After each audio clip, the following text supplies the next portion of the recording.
Patay nung ka. Ngayon kita. Lumabas na yung buwan. Hindi na masyadong madilim.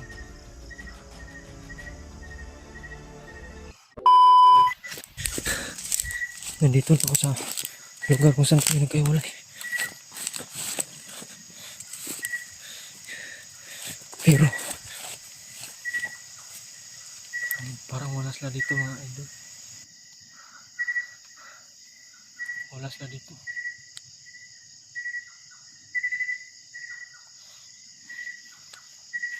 Saan kaya sila napadpad? Dito lang kami nagkaiwalay. Kaso wala na sila dito. Hanapin ko na sila.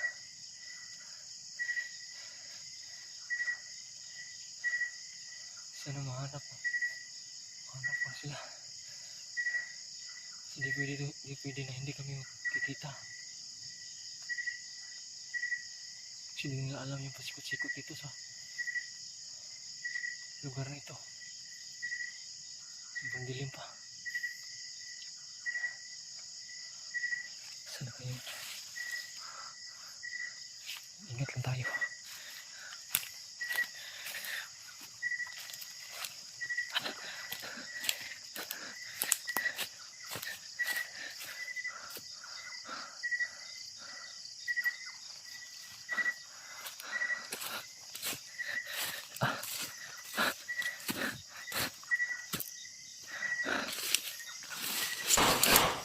Dami talaga putok.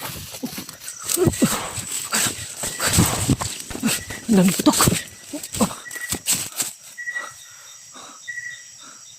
Dami talaga putok. Dami talaga putok mga idol.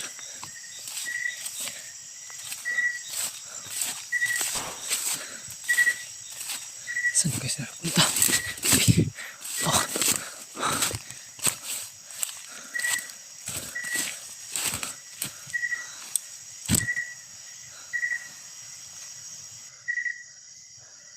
Sobrang hirap talaga ito. Kalagayan namin yan.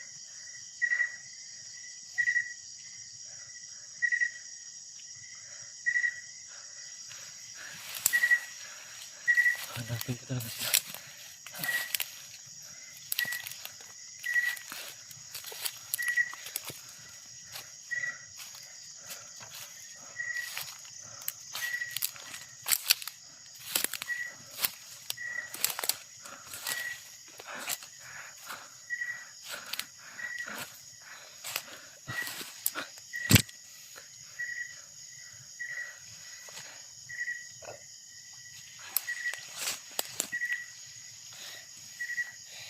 Pahinga muna ako mga idol. Pahinga muna ako kahit kunti lang.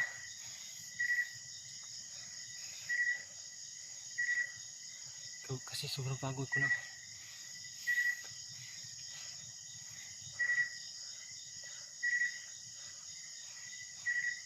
So di talaga ako titigil hanggat di ko sila makita. Alam ko nandito na sila sa malapit.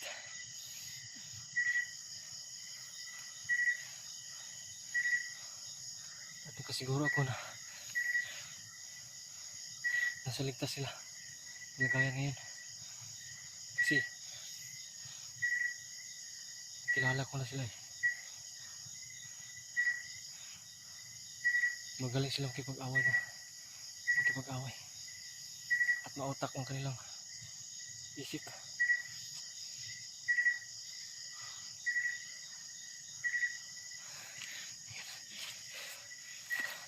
Gapang tayo.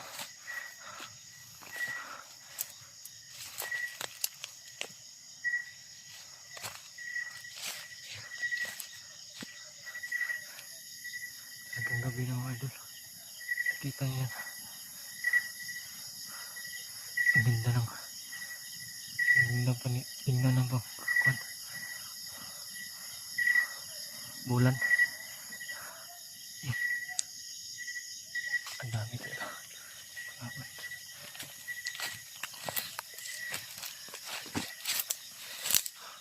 Parang hindi sa ibaba.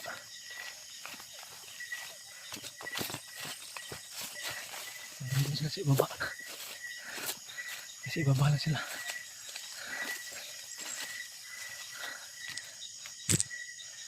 Sa ibaba lang sila mga idol.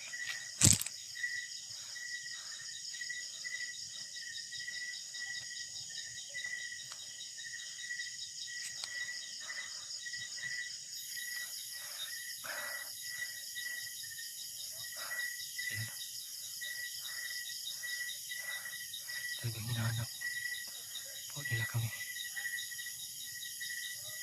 Yun sila.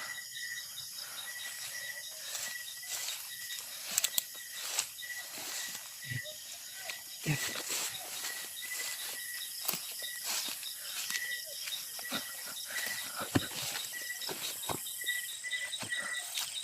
Yan.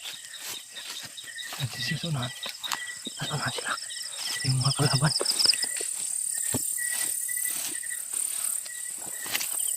Dito lang ako. Tago ko siya.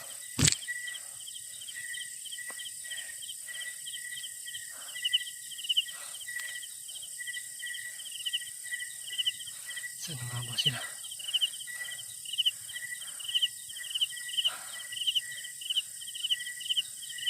Hindi talaga tayo titigil. Hindi natin sila nakikita. Hindi sigurado ko na naggabayan tayo ng Panginoon.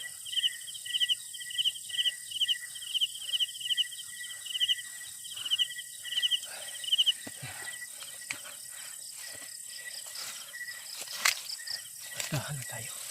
Kasi, mas malapit lang. Mas malapit lang. Malapit lang. Mas malapit lang. Mas malapit lang sila. Ikaw na ito mga vlogger!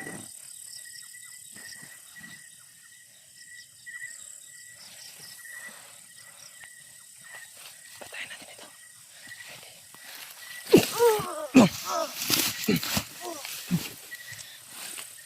Patay. Dito ka dumaan, di. Patay nung ka. Ngayon ito. Diyan naman, pagka marami pa siya. Kami nakasunod dyan. Patay. Napatay ko yung isa. Napatay ko yung isa. Sa muli.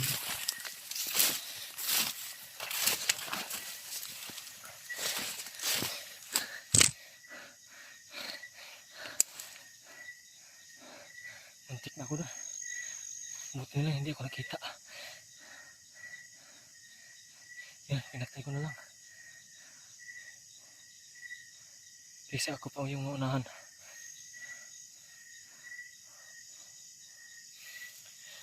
Yan, pinatay ko na lang yun.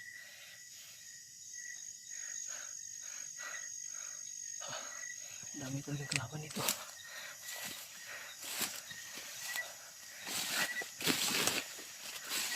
Sobrang pagod ko na.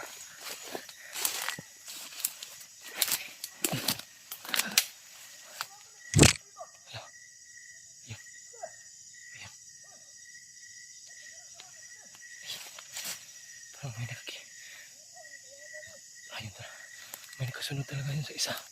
Yung pinatay ko nakita nung kasamahan niya. Kita talaga niya.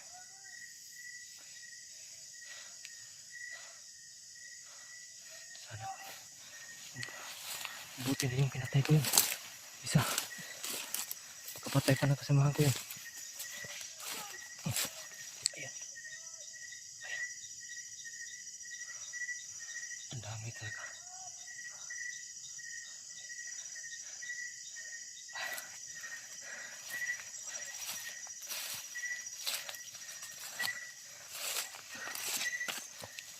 Dami talaga kalaban.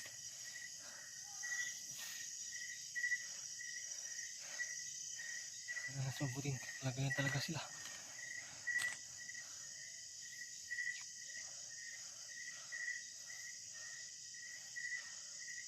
Buti hindi sila wala sila nagpanon ba. Bigani ka nag-isa-isa nagbulag-bulag sila.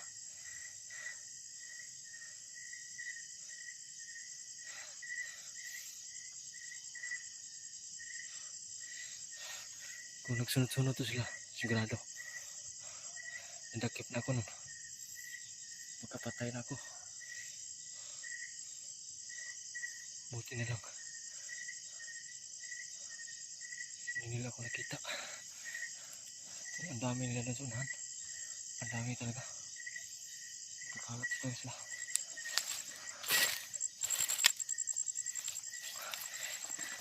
Dito tayo sa daan.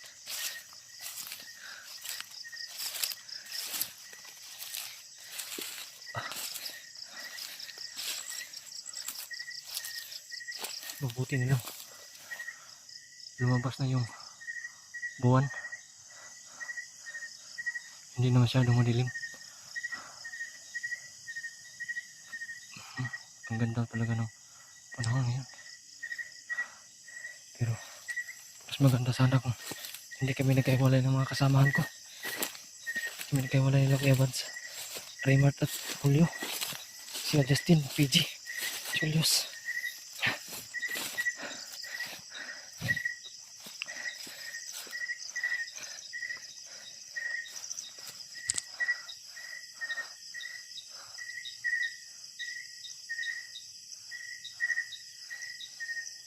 Magdasal na naman tayo.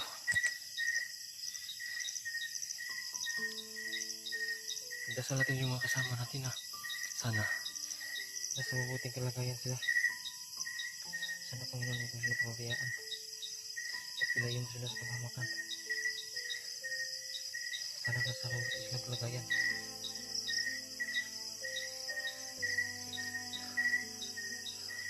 Yan lang. May kalaban na naman. Kalaban ng paparating. May kalaban na ng paparating.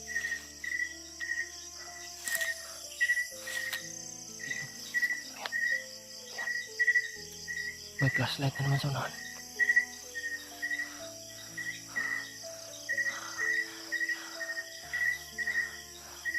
Sana kaya silang banda?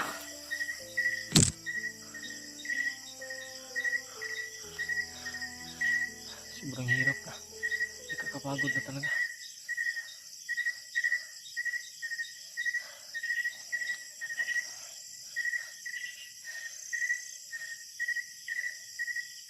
Then, humingi ako ng tulong sa inyo.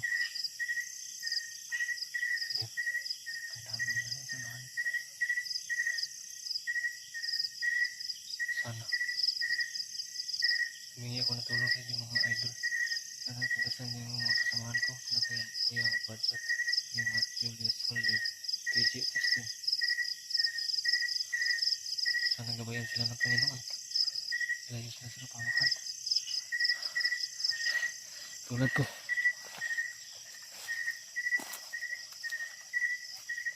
Dito ako ngayon sa malapit lang ako sa mga kalaban. Mabuti na lang yung isa nakita ko, unahan ko, pinatay ko na lang kasi baka kung hindi ko yung pinatay, baka ako ang makita nun, papatayin ako nun at hindi ako papatay, baka nahuli na ako ngayon. Buti na lang ginabayan talaga ako ng Panginoon. Sana makalabas na kami dito bukas o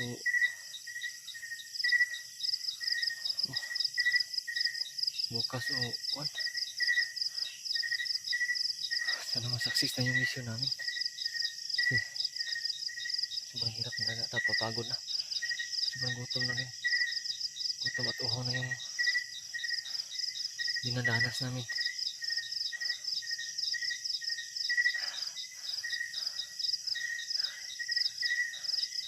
Pahinga muna. Sobrang hirap talaga. Talagang nahihirapan talaga ako kasi ngayon lang ako nakahawak ng cellphone. Di pa ako talaga marunong magsalita ng Tagalog. At sobrang nahihirapan talaga ako. Pipilitin ko talaga na mag-Tagalog para maintindihan nyo lahat.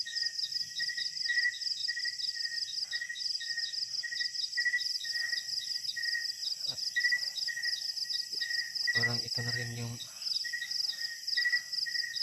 kuha na mag-practice na ako sa pagbablog kasi sa pagbalik namin ng pag-akyat kung mailabas na namin si Warlo pagbaba,